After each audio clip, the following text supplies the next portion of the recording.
আসসালামু আলাইকুম। Sujan online class 2020 এ তোমাদেরকে স্বাগতম। আশা করি তোমরা সবাই ভালো আছো। তোমরা মেসেঞ্জারে গণিত বিষয়ের অনেক অধ্যায় নিয়ে তোমাদের আগ্রহের কথা প্রকাশ করেছো। আজকে তেমনি একটা অধ্যায় নিয়ে আমি তোমাদের সামনে উপস্থাপন করব। আর আজকের এই ক্লাসটার বিশেষত্ব হচ্ছে আজকের ক্লাসটি শেষ হওয়ার পর আমি যে জিনিসটি তোমাদেরকে শেখাবো তার উপরে দুইটি অঙ্ক তোমাদেরকে প্রদান করব। ভিডিওটি আপলোড হওয়ার পর 2 ঘন্টার সময়ের মধ্যে তোমরা অঙ্ক দুইটি খাতায় করে তার ছবি তুলে আমার মেসেঞ্জারে পাঠিয়ে দিবে। যে 3 জন বিজয়ী হবে তাদের নাম ঠিকানা ছবি সহ আমাদের গ্রুপে প্রদান করা হবে এবং সপ্তাহ শেষে তোমাদের 3 জনকে পুরস্কৃত করা হবে। আশা করি তোমরা মনোযোগ সহকারে ক্লাসটি দেখবে এবং পরীক্ষায় অংশগ্রহণ করবে। তোমরা 8-9 এর অনেকেই পরিসংখ্যান অধ্যায়ের গড় মধ্যক প্রচুরক নিয়ে আগ্রহ প্রকাশ করেছো। যেহেতু অষ্টম, নবম এবং দশম শ্রেণী সকলের জন্যই গড় মধ্যক প্রচুরক হচ্ছে কম্বাইন্ড, আজকের পরীক্ষায় অষ্টম, নবম, দশমের যে কোনো ছাত্রছাত্রী পরীক্ষায় অংশগ্রহণ করতে পারবে। শুধু মনে রাখবে ভিডিওটি আপলোড হওয়ার 2 ঘন্টা সময়ের মধ্যেই তোমাকে অঙ্ক দুইটি করে তার ছবি তুলে মেসেঞ্জারে পাঠাতে হবে। একাধিক সঠিক উত্তর হলে সেক্ষেত্রে আগে উত্তর প্রদানকারী ব্যক্তিকে পুরস্কৃত করা হবে। তা আমরা আজকে, যেহেতু আজকে প্রথম পরীক্ষা, আমরা আজকে সহজ দিয়েই শুরু করি। আজকে আমরা পরিসংখ্যান অধ্যায়ের অষ্টম, নবম এবং দশম সবার জন্য উন্মুক্ত প্রচুরক নিয়ে আলোচনা করব। তোমরা মনোযোগ সহকারে একটু বোর্ডের দিকে খেয়াল করলে আমার মনে হয় প্রচুরক নিয়ে তোমাদের আর কোনো সমস্যা থাকার কথা নয়। তো বোর্ডের দিকে সবাই খেয়াল করো। আমরা আজকে শিখবো প্রচুরক নির্ণয়। তোমরা খেয়াল করবে প্রচুরক নির্ণয় করার জন্য একটা সূত্র হচ্ছে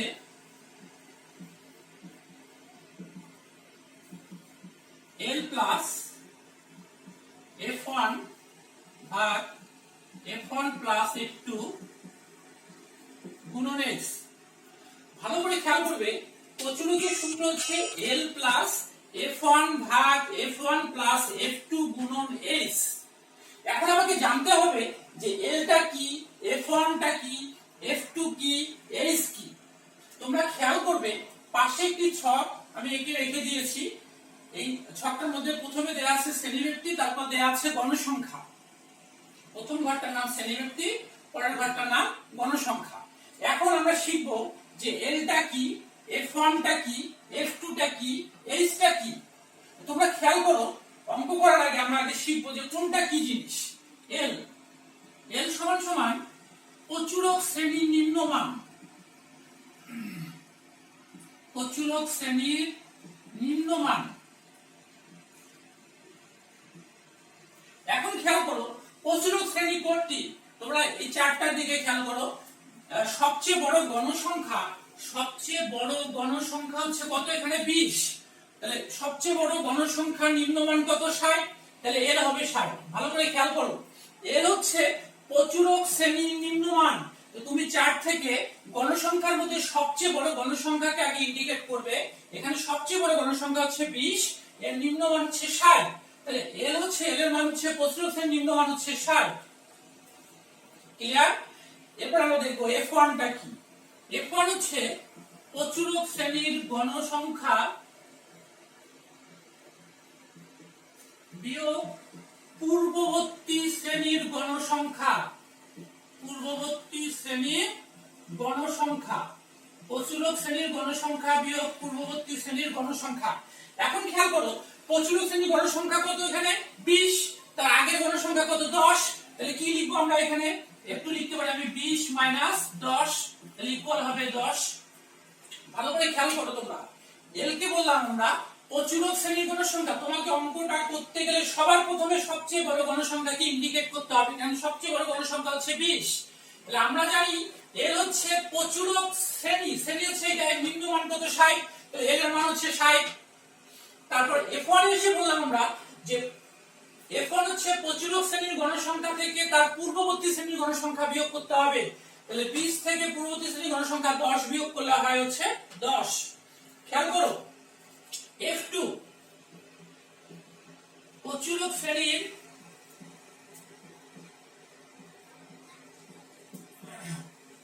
গণসংখ্যা বিয়োগ পরবর্তী শ্রেণীর গণসংখ্যা, পরবর্তী শ্রেণীর গণসংখ্যা। তোমরা এখানে খেয়াল করো, প্রচুর শ্রেণীর গণসংখ্যা হচ্ছে 20, পরবর্তী শ্রেণীর গণসংখ্যা হচ্ছে 12, তাহলে 20 থেকে 12 বিয়োগ দিলে কত হবে? 8। 20 মাইনাস 12 ইকুয়াল 8। তাহলে খেয়াল করো তোমরা, তোমাকে প্রথমে চার্ট থেকে খুঁজে নিতে হবে সবচেয়ে বড় গণসংখ্যা কি। সবচেয়ে বড় গণসংখ্যা হচ্ছে 20। তাহলে এল কে বললাম যে প্রচুরক শ্রেণীর নিম্ন মান, তাহলে এল হচ্ছে সবচেয়ে বড় গণসংখ্যা হচ্ছে 20, এর নিম্ন মান হচ্ছে 60, তাহলে এল হচ্ছে 60। এরপরে এসে বললাম f1 হচ্ছে প্রচুরক শ্রেণীর গণসংখ্যা মাইনাস পূর্ববর্তী শ্রেণীর গণসংখ্যা, তাহলে প্রচুরক শ্রেণীর গণসংখ্যা হচ্ছে 20 মাইনাস পূর্ববর্তী শ্রেণীর গণসংখ্যা হচ্ছে 10, তাহলে ইকুয়াল হবে 10। f2 এসে বললাম প্রচুরক শ্রেণীর গণসংখ্যা মাইনাস পরবর্তী শ্রেণীর গণসংখ্যা, তাহলে 20 থেকে 12 বিয়োগ দিলে কত হবে? 8। এরপরে আসবে হচ্ছে h।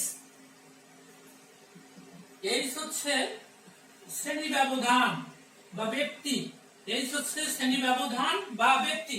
এখন তোমরা অনেকেই ভুল করো যে শ্রেণী ব্যবধানটাকে তোমরা 49 থেকে 45 বিয়োগ দিলে 4, 54 থেকে 50 বিয়োগ দিলে 4, এই ভুলটা তোমরা করে থাকো। কিন্তু মনে রাখবে শ্রেণী ব্যক্তি তোমরা সব সময় নিচ থেকে বিয়োগ করবে। 70 থেকে 65 বিয়োগ দিলে 5, 65 থেকে 60 বিয়োগ দিলে 5, 60 থেকে 55 5, 55 থেকে 50 5, 50 থেকে 45 হচ্ছে 5, তাহলে আমাদের শ্রেণী ব্যবধান হবে 5। ক্লিয়ার? এই ভুলটা কিন্তু কখনোই করা যাবে না যে অনেকেই পাশাপাশি বিয়োগ করে, পাশাপাশি বিয়োগ করলে কখনো শ্রেণী ব্যবধান একুরেট পাবে না। তোমরা নিচ থেকে বিয়োগ করবে যে শ্রেণী ব্যবধান কত হয়, 70 থেকে 65 সবগুলোর ব্যবধানই হচ্ছে 5, তাহলে এই হচ্ছে 5। আরেকবার খেয়াল করো, প্রচুরক নির্ণয়ের সূত্র হচ্ছে L প্লাস f1 ভাগ f1 প্লাস f2 গুণন h। মনে রাখবে L হচ্ছে প্রচুরক শ্রেণীর নিম্ন মান, তাহলে সবচেয়ে বড় গণসংখ্যা আগে ইন্ডিকেট করলাম 20, এর নিম্ন মান হচ্ছে কত? 60, তাহলে L ইকুয়াল 60। f1 এসে আমি বললাম যে প্রচুরক শ্রেণীর গণসংখ্যা বিয়োগ পূর্ববর্তী শ্রেণীর গণসংখ্যা, তাহলে প্রচুরক শ্রেণীর গণসংখ্যা হচ্ছে 20 মাইনাস পূর্ববর্তী শ্রেণীর গণসংখ্যা হচ্ছে 10, তাহলে ইকুয়াল হচ্ছে 10। f2 এসে বললাম প্রচুরক শ্রেণীর গণসংখ্যা মাইনাস পরবর্তী শ্রেণীর গণসংখ্যা, তাহলে 20 মাইনাস 12, তাহলে ইকুয়াল হচ্ছে 8। এই যে এসে বললাম শ্রেণী ব্যবধানটা হবে নিচ থেকে বিয়োগ করতে হবে, কখনোই পাশাপাশি বিয়োগ করা যাবে না। তাহলে 70 থেকে 65 বিয়োগ দিলে 5 হয়, প্রত্যেকটার ব্যবধানই হচ্ছে 5, তাহলে এই হচ্ছে 5। আশা করি তোমরা এই সূত্রটা সহজে বুঝতে পারবে বা বুঝতে পেরেছো। এখন আমরা দেখবো যে অঙ্কটা আমরা কিভাবে করব। একটু বোর্ডের দিকে খেয়াল করো।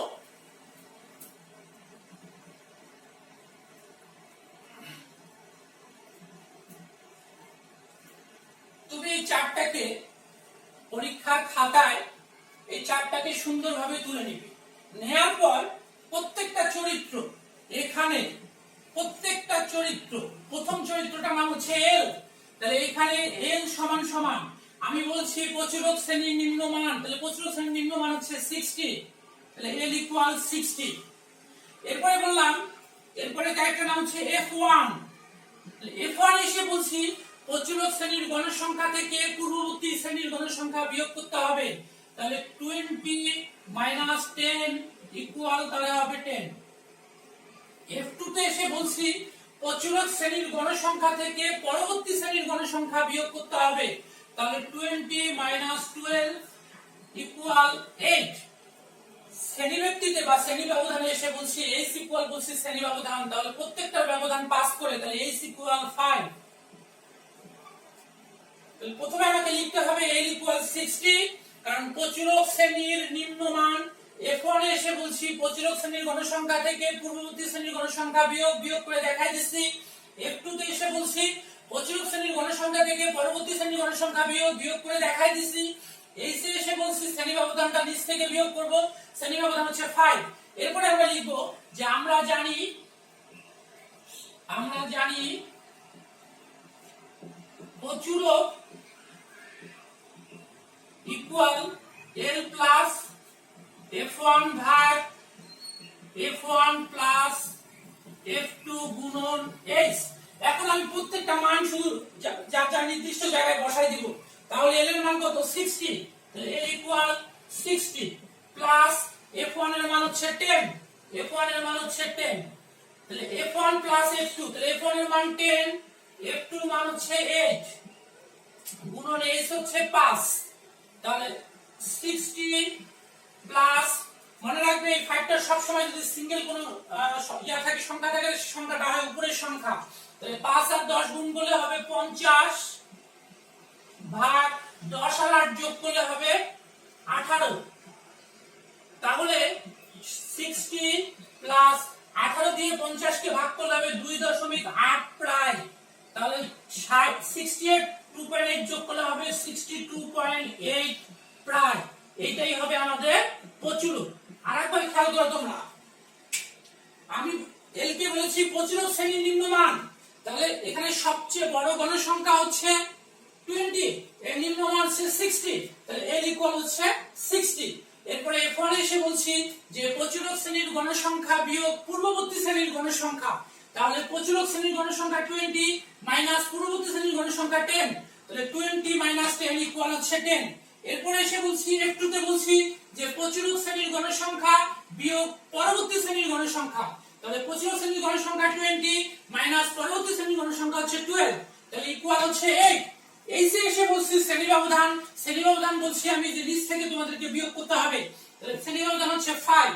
এরপর আমরা জানি প্রচুরক সমান সমান L প্লাস F1 ভাগ F1 প্লাস F2 গুণন H, তাহলে L এর মান 60 প্লাস F1 এর মান 10, F1 প্লাস F2 মানে 10 প্লাস 8 গুণন শ্রেণী ব্যবধান হচ্ছে 5, তাহলে 5 আর 10 গুণ করলে 50, 10 আর 8 যোগ করলে 18, 18 দিয়ে 50 কে ভাগ করলে হবে 2.8, তাহলে 60 আর 2.8 যোগ করলে হবে 62.8 প্রায়, যেহেতু দশমিকের পর আরো কিছু সংখ্যা ছিল এইজন্য আমরা প্রায় লিখে দিব, তাহলে আমাদের आंसर হচ্ছে 62.8।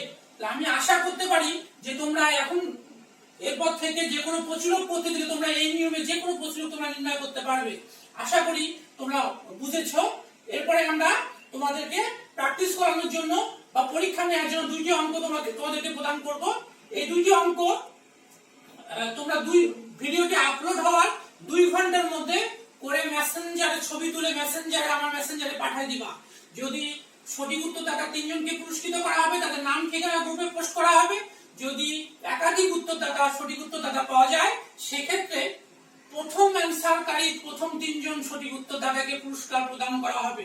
এখন আমি তোমাদের পরীক্ষার জন্য দুইটি অঙ্ক দিচ্ছি, তোমরা অঙ্কগুলো 2 ঘন্টার মধ্যে করার চেষ্টা করবে।